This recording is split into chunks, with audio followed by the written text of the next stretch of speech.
Hello again. Welcome to another episode of Leading from Alignment with our good friend John Opalewski, and as promised, once again, our special guest, Dr. Mike. How are you doing today, John?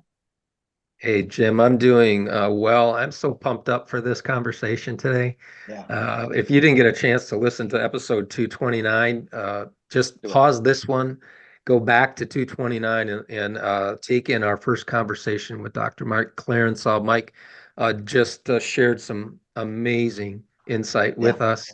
And Mike, we're so glad you're back for another round. Thanks for putting up with us for another 30 minutes or so.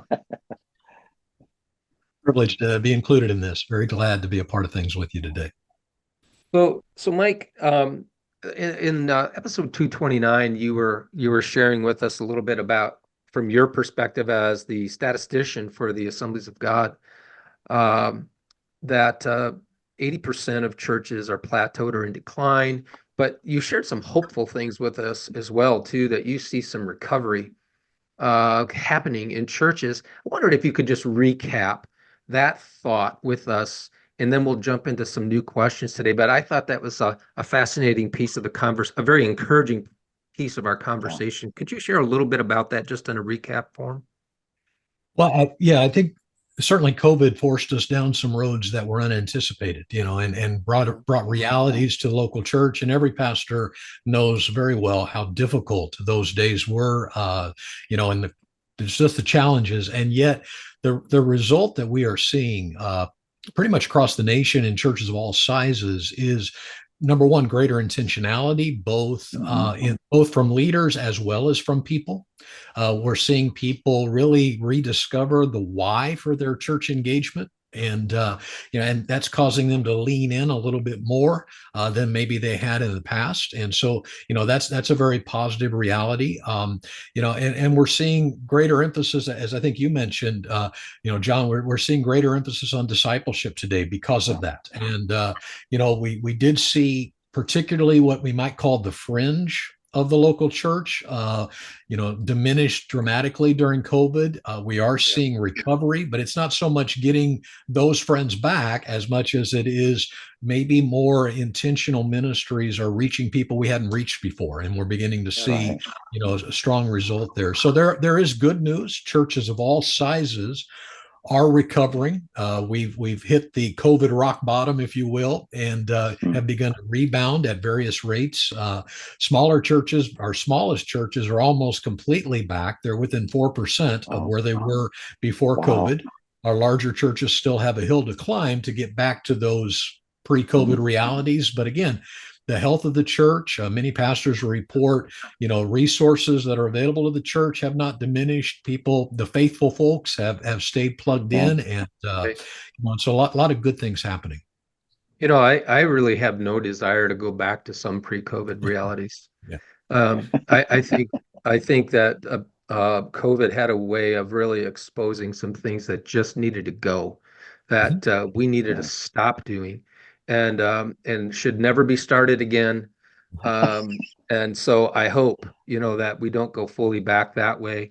Mike, it's interesting to me that some of the most, well, maybe all of the most talented people in the world are not Lone Rangers. They have coaches, like some the best golfers in the world. They have a swing coach. They have a coach helping them with their putting. Yeah. They have a psychologist. They have this team of people around them, and I think there is this sense in the church that to have a coach means you're weak. To have a coach means you Hmm. must be messed up. And if I could do one thing before I die in terms of the call of God on my life, it would be to change that perception. That Hmm. that that coaching, having a coach is the norm. That's the norm. You're the oddball if you don't have a coach. Yeah. Because um, we all know that it's fool's gold at least, and at worst, it's total pride to think that Hmm. we can accomplish what God's called us to accomplish on our own. It's it's the height of arrogance in my mind. So I wanted to ask you this from your perspective, because you have such a wonderful broad view of the Right. landscape. What role do you see coaching playing in the season we're in and then in the next decade?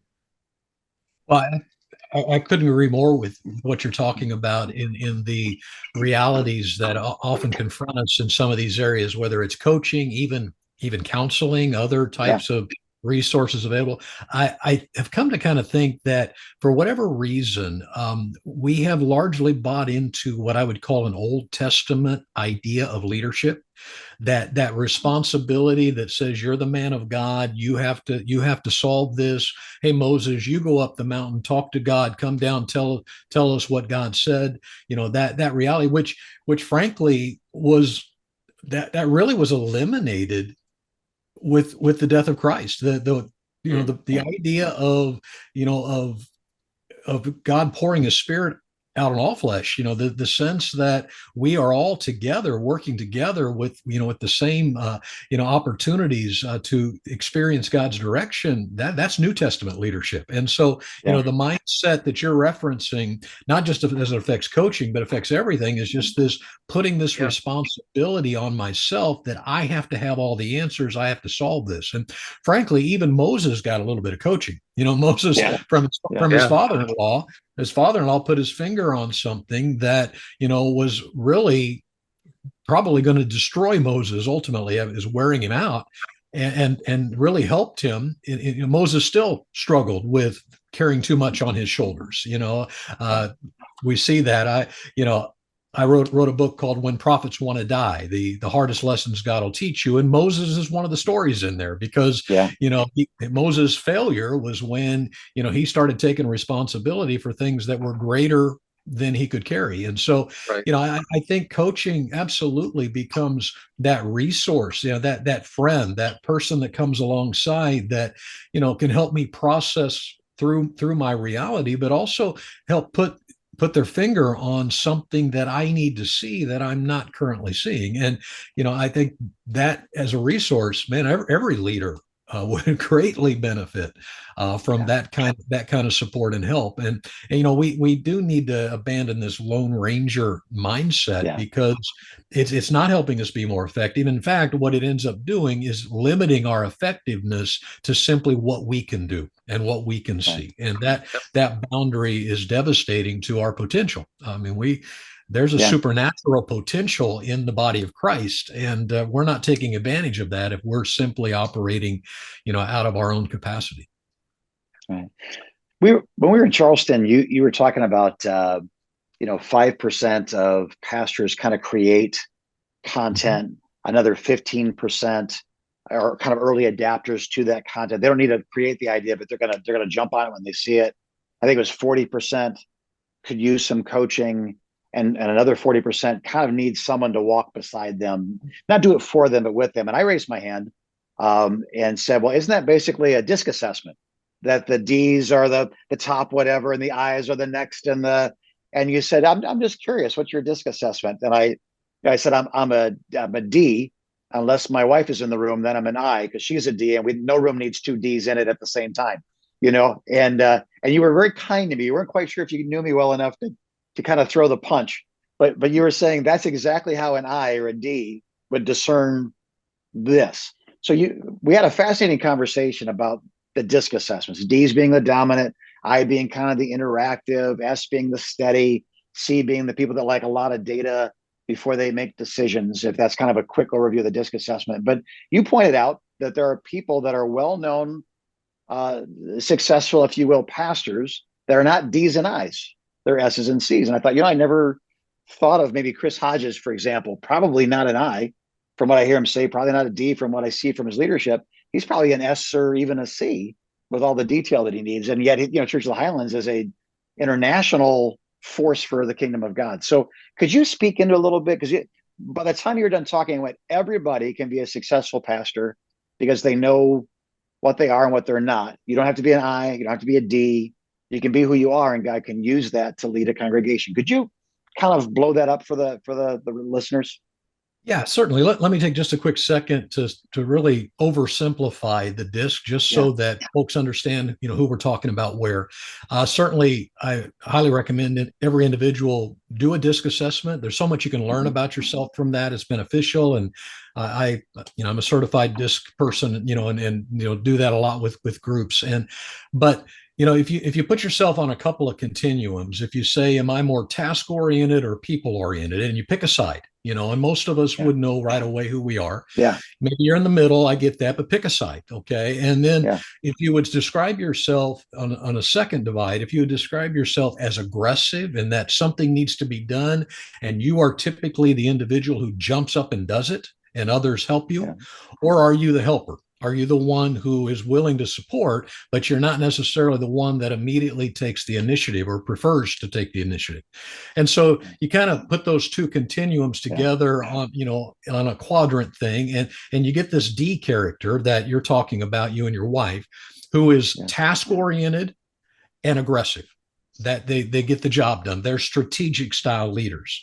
You have the I, who are also aggressive, but they're more people focused. They are more Right. motivational in their leadership style. They rally an army. That's what they do. Then you Yeah. have the S, they're also people, but they're not that aggressive leader. They're very much a relational leader. Like to say they lead better in a restaurant booth than they do from a podium. And then Yeah. you've got the C, who's the other corner, and they are the not aggressive task people. They can be very creative, or they can be very analytical. They are individuals that focus in the detail of something, and become very good at that.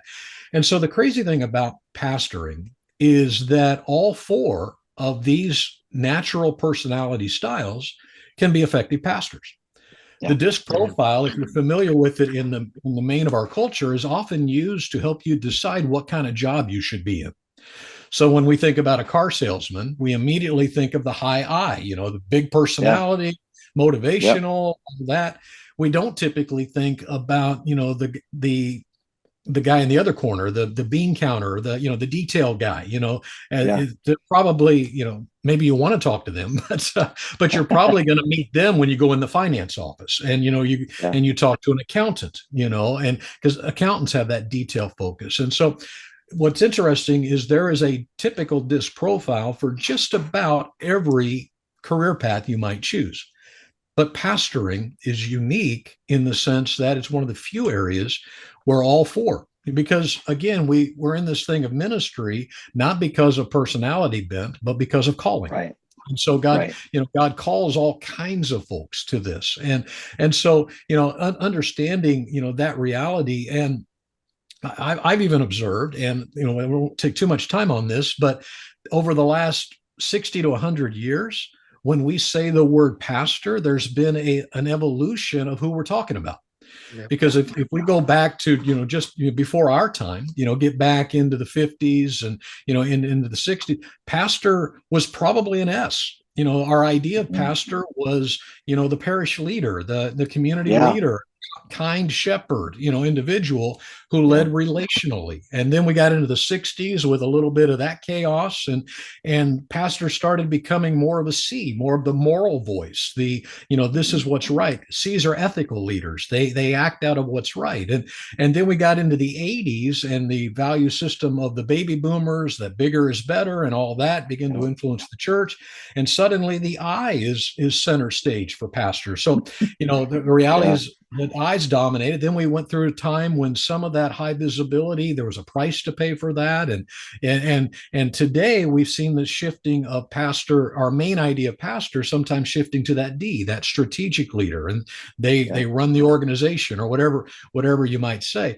But the reality is that at every point in time, all four have effectively been pastoring. And so, Yeah. that's where, understanding the differences is meaningful, and realizing that just because I pastor in a certain way doesn't mean that somebody else who's different, should be in a lesser role, or something like Yeah. that. The truth is that they're, like the pyramid you talked about, that we discussed Yeah. about, pastors and their leadership capacity.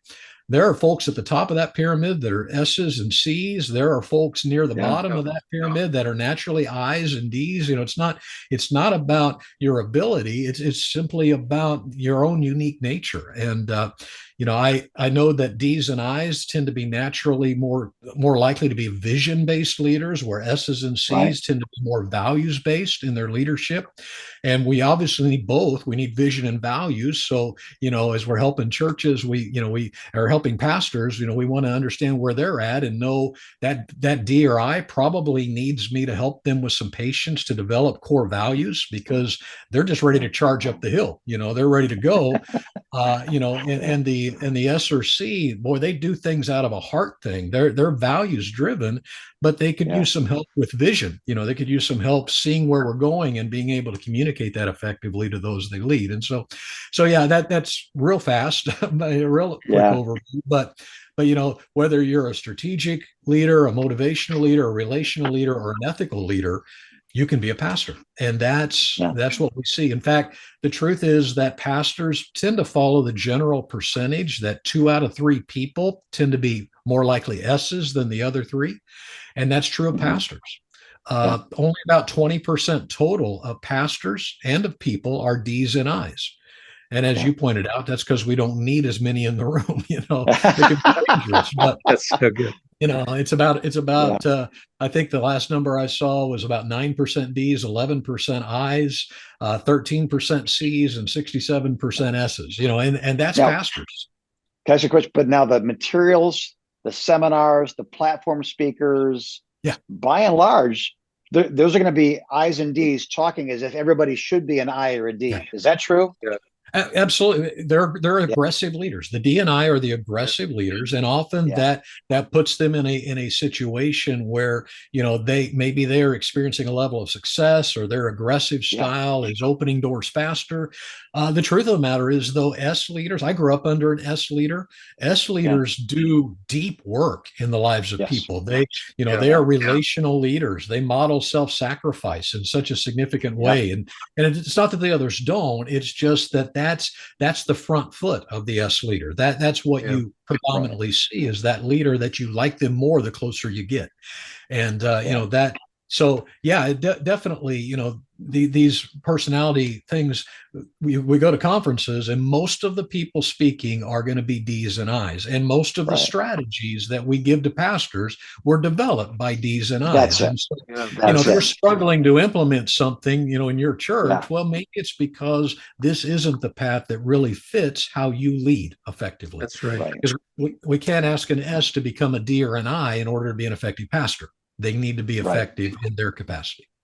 And as I'm processing, Mike, what you're saying, I want to just issue a word of encouragement to our listeners and watchers.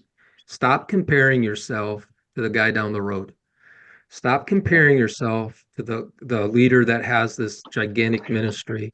God needs him, and he also needs you to get done what he has in mind. He didn't call you to be that person. He called you to be you. And I think that's just so freeing, right? I don't have to be somebody I'm not in order to be fruitful in ministry. So stop with that kind of thought process, that kind of self-destructive messaging that you're doing to yourself. It's self-defeating. God has given you, he's knit you together in your mother's womb. You're fearfully and wonderfully made, and that's tied to all the days that are ordained for you, being written in God's book before one of them came to be. David ties the way we're wired in our mother's womb to our destiny. And so that's the message that I got out of that, Mike. This next question is going to be hard for you, maybe because you probably want to give 15 answers to this. Okay, so, but I'm going to skip for one. If you could only give one piece of advice to a local pastor or a network leader, what would that be? Well, you just really kind of, I think the first place I go, because I tend to work a lot with small church pastors in my consulting work. And I think I'd want to say, you're not losing. Mm. Right.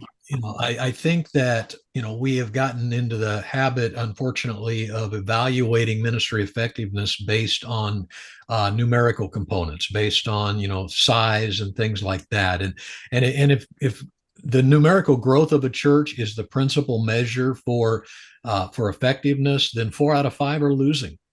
And I want to say you're not losing. You are having, your impact, as you just said, be who you are, lead as God has equipped you.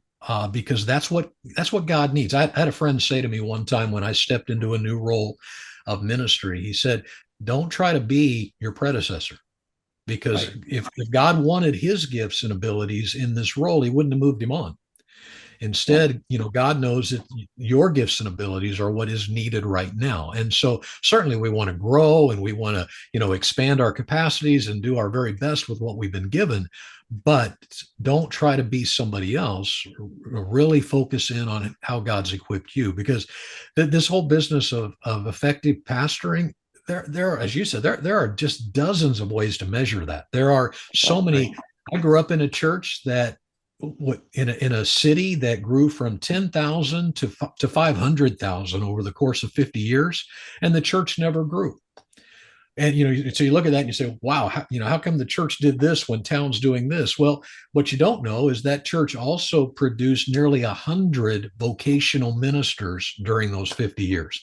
And so how do you say healthy, unhealthy? Just the reality. There's just more to it than that. And I was, for 38 years, 41 years, I think it was, my pastor led that congregation, and what he produced through his ministry and the ministry of those people as a body, is extraordinary for the kingdom of God. And so, stop judging on the surface. In fact, the way I read my Bible, the growth is really the thing God brings to the table.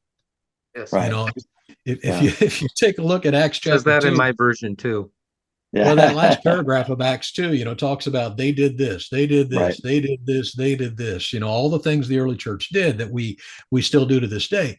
And then it says, and the Lord added.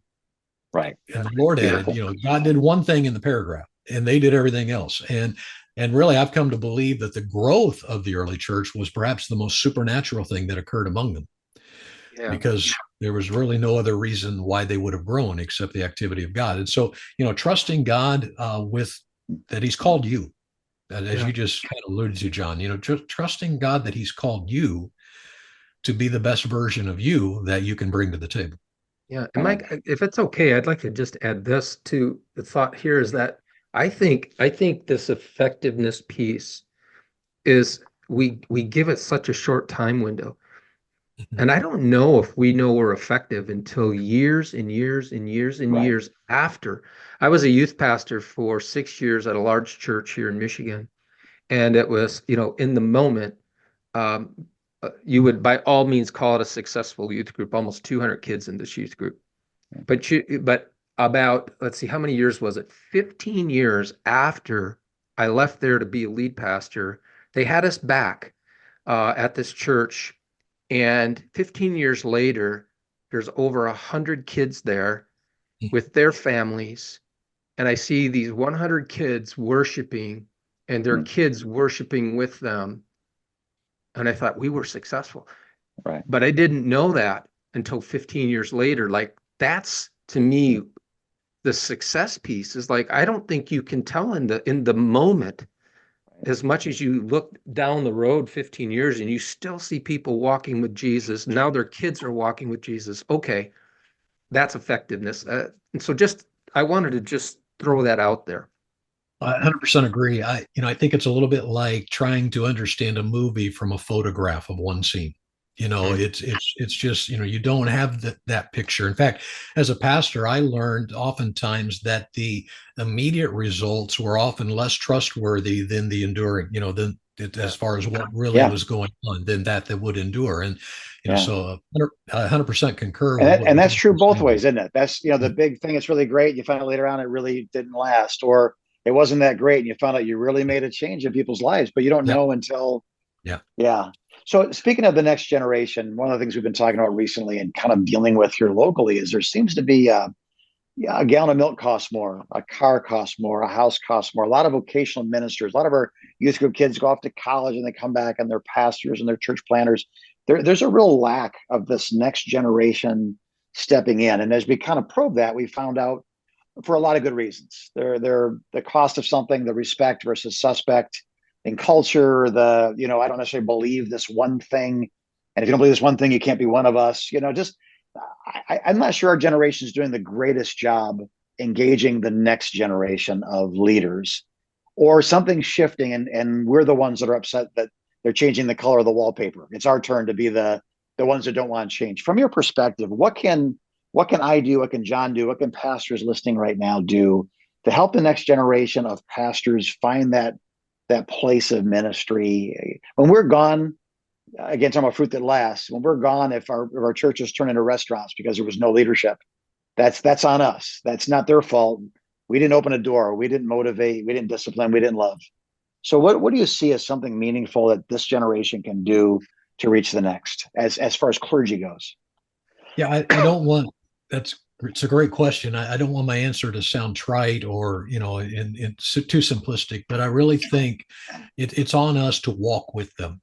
It's on us not to try to turn them into us, but instead to see them and figure out together what that future does look like, and how we do get there together. I think if we see young people today and their future in ministry like there's like a number, how many or whatever else, we're going to miss it altogether, because this generation, and this is a theory I've had for a while now, this generation at this stage of their game is a lot like we were at our stage of our game. I think each of the last several generational groups have had the same hunger for authenticity, the same motivation of relationship. That's not a new thing. We see that in young people. That's not new.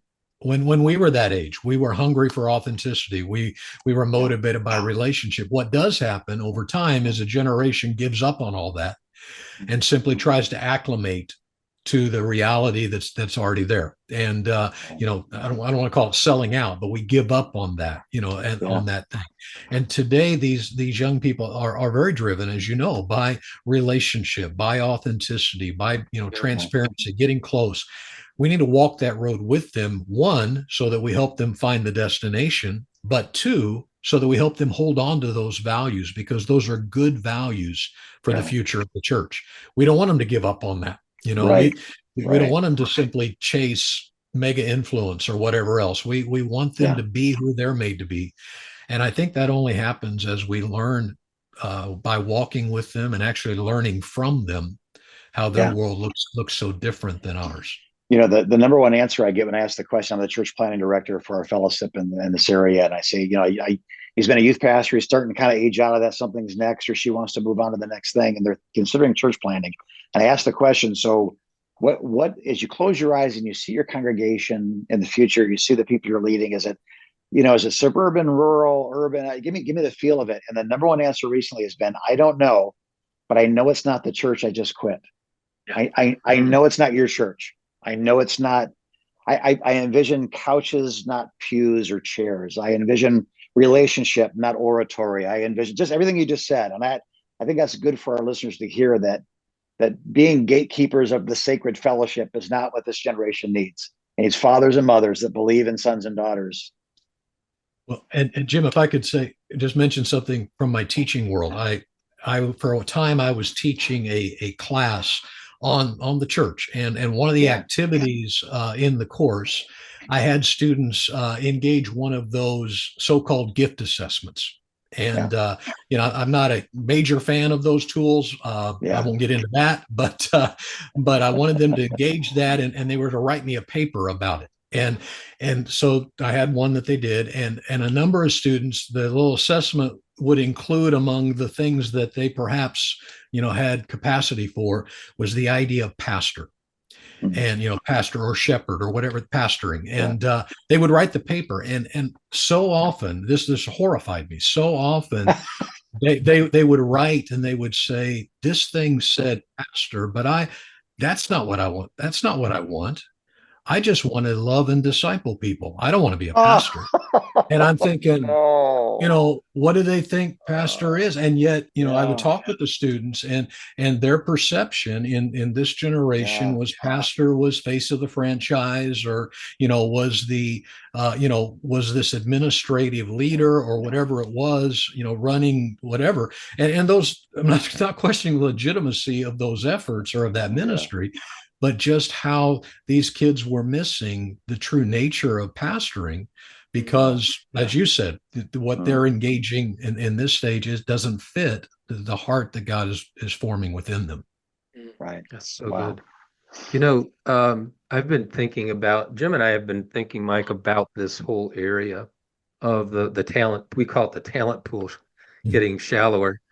And we work with so many pastors and churches, and the common cry is, I can't find a youth pastor, I can't find a worship pastor. We've been without for a year and a half. And that's become the norm now. And this thought just occurred to me, and I know we're running out of time. It occurred to me, I think it was a couple of weeks ago, that I think we're going to have to shift our focus and take that on ourselves in this way, that we're going to have to build from within. We're going to have to develop leadership. I think the day where other people develop all our leaders and we just cherry pick them is waning. I don't have, that's just a sense that I have, and it's anecdotal. It's not research based. I know I'm talking to a statistician. So, but that's the sense that I get. And I don't know if I'm thinking properly about that, but it's almost as if maybe the Lord is trying to get our attention, say, hey, buddy, start developing the people you have, start developing leadership where you are, and don't rely on the Vanderblumens of the world to fill your staff. I don't know if that's a right thought process or not, but that's something that's just been on my mind lately. Well, one of the metrics that we've been working with recently and trying to develop various metrics for church health, and one of those that I've been exploring, and I don't have a ton of research here, but asking that question, say in a local church, how many vocational kingdom workers has our church produced in the last 10 years? And trying to set a healthy threshold on that is a little tricky. I don't have enough research, as I said, but let me suggest this. If we have not produced as many vocational kingdom workers in the last 10 years as our church is currently using, then we are draining the resources of the harvest. So yes, absolutely. I fear that maybe in our effort to grow our churches, we might have been a little too fixated on the front end of discipleship and not giving enough energy to the ongoing development of our people and developing in ministry. As I mentioned, my home church, my home church probably struggled more on the front end, but obviously was constantly producing folks for the future work in the kingdom. I think we have to, as pastors, we have to own that or take that responsibility and say, yeah, I want to find that. The idea of today stopping by a Bible college and finding a young man or a young woman to come in and be a finished product that I can just hand off that area of ministry to, that's just not a thing. Number one, those individuals might have that potential, but they want to be mentored in ministry. They want to be equipped. And so that's, even if I find someone that's willing to come alongside, the idea that I just plug them in and now I can give my attention elsewhere in the church, that's never going to be successful. And so, I think we do have to take that. I think there's a great potential sitting there in our churches, individuals that God is speaking to their heart and shaping their values. And if somebody believed in them and invested in them, they very well may end up in a vocational ministry setting, whether it's serving in our congregation itself or somewhere else. Yeah. There's gold in them their pews.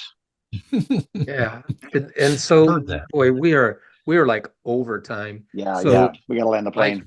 Mike, real quick, and this has been so good. I hope you'll come back sometime down the road and spend more time with us, because I just feel like we could probe a lot of areas together. Tell us a little bit, real quick, about the Acts 2 journey and why leaders who serve churches in decline should consider it. Well, the Acts 2 journey is a very, very simple process where a pastor and the team come together in order to, seek God together for the future of their church. And so it's a process that helps us discover the purpose for the church, learn some of the uniqueness of the church. We facilitate this process, but church is not cookie cutter. The Holy Spirit is infinitely creative, and anybody that's tried to run somebody else's program knows how well that works. And so, it's really figuring out the unique Holy Spirit directed dynamic for my congregation. What does God want to do here? How do we fulfill Christ's mission? And so it's a process where we explore purpose, we explore a clear vision for our church, the values that'll drive that, and then the steps we can take to engage that. We do this with churches on all realities. We work with congregations of several thousand that are growing out the door, and they're just trying to get the next level, and they're trying to be more effective. And we also, as you mentioned, work with churches that are, at risk of going away. They're on the other end of the spectrum, and they're struggling. And so, really, it's all about next level opportunities of effectiveness for the church. Now, not just next level attendance, but next level impact. And so it's a journey, a process that churches can engage. We love facilitating. I've had the chance to work with several hundred churches in this journey, and just love to see the uniqueness of the Holy Spirit demonstrated in the church. I think we said in the previous conversation about change, that question, do we know how to change? As a pastor, you only get so many shots at that before people stop letting you change stuff. We want to find the right change, and the X2 journey seeks to help a church find the change, the steps they need to take that fit them, that fit their ministry, and things that they can be successful in bringing about. Right on. So as we land us up, brother. today. Again, just thank you, Dr. Mike. It's a rich opportunity, a rich conversation. This will be our third conversation now. I heard you speak in Charleston. We had an hour long, just you and I talking, and now these two podcasts. And it's just it keeps getting better, man. You must have like a big tackle box because you keep hooking me, But if you want to get a hold of you for more conversation, more help, more, you talked about you wrote a book. I didn't know that. Other things. How do we get a hold of you and continue this conversation? Yeah, website. My wife and I have a website. We have several books that we've done over the years. ClarensauCommunications.com. My email is mike@ClarensauCommunications.com. I'm also on Gmail, some other sources, but that's an easy, a way to connect with us. We have done different books. Did a book on leading change. And basically from the perspective of those we're trying to change. So it's called Subject to Change, what people wish their pastor knew before trying to change them. And those kind of things. We've done a number of things over the years, and so those resources are there. But certainly, just glad to engage with pastors and leaders. I will mention we did a paper on the DISC thing that we talked about in this session, and glad to share that with anyone. And so where we really break down those different DISC profiles and what it looks like in the local church and ministry. And so, if any resources we've got, we'd love to be beneficial to anybody that we can help. Thank you so much. And as always, if Converge can serve you in any way, it's convergecoach.com, and there'll be a connect with us button. A variety of other choices will be there, but just that sometimes that half-hour conversation like the one we've had opens up a lot of doors, and it's helpful. So we can help you. John and I are the team. We're more than willing to do that. Thank you, both you gentlemen. Thank you, our listeners. Thank you, Jesus, for giving us a purpose-filled life. And we're so grateful that we've had this time to spend together. And we're praying for you. And again, it's Tuesday. You haven't quit, which means you're winning the game, man. Keep going as you continue to lead from alignment.